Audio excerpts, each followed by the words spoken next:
کہ اس کے اندر کچھ داخل بھی نہیں اور کچھ باہر بھی نہ نکلے. اس لیے اللہ نے میرے مصطفیٰ کو ختم نبوت کی مہر عطا کر دی کہ محمد کے بعد اب کوئی نبی آ بھی نہیں سکتا، اور جن کو نبوت مل چکی ہے ان سے واپس بھی نہیں لی جائے گی.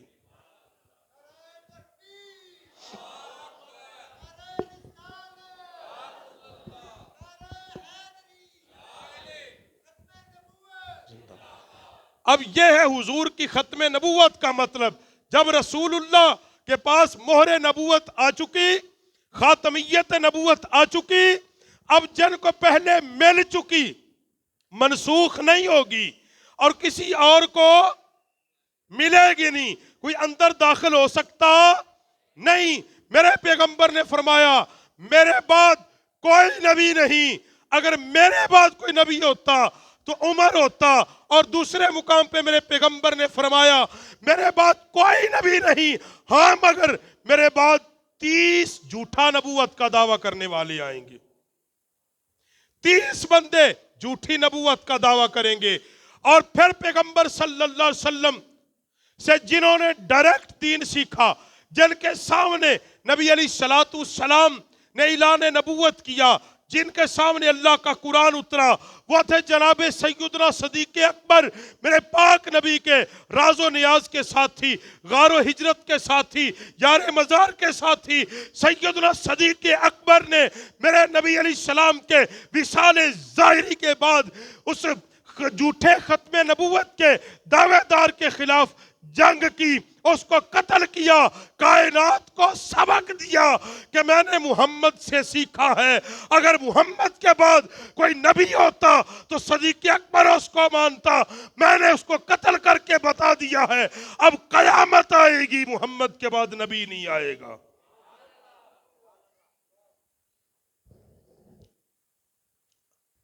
اس لیے معنی یہ ہے کہ اللہ حضور کے بعد کسی کو وصف نبوت نہیں دے گا.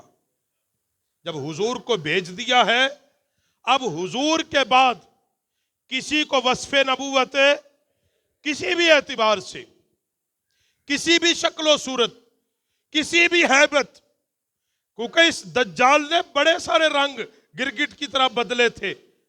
اس نے کہا میں شرعی نبی ہوں، پھر اس نے کہا میں بازوری ہوں، اس نے کہا میں شریعت کی تجدید کرنے والا آیا ہوں، میں فعلی ہوں اپنے عمل سے، میں کسبی ہوں.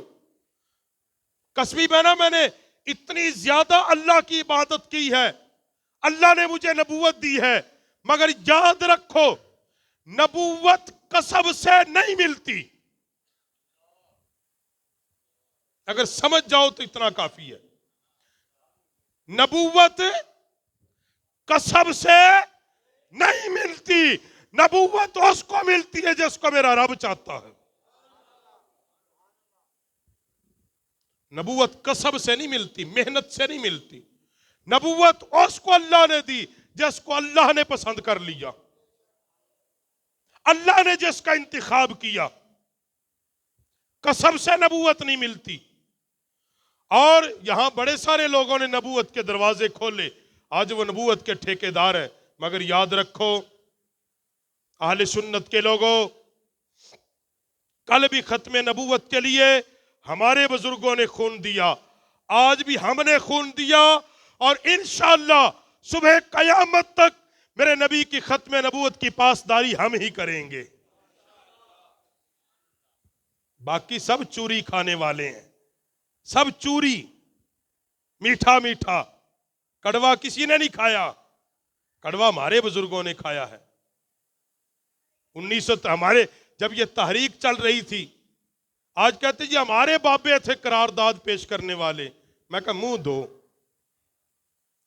1974 میں جس نے قرارداد پیش کی آج بھی آپ نکال لیں، وہ میرے قائد ملت اسلامیہ، میری اہل سنت کا فخر جناب شاہ احمد نورانی رحمت اللہ علیہ تھے.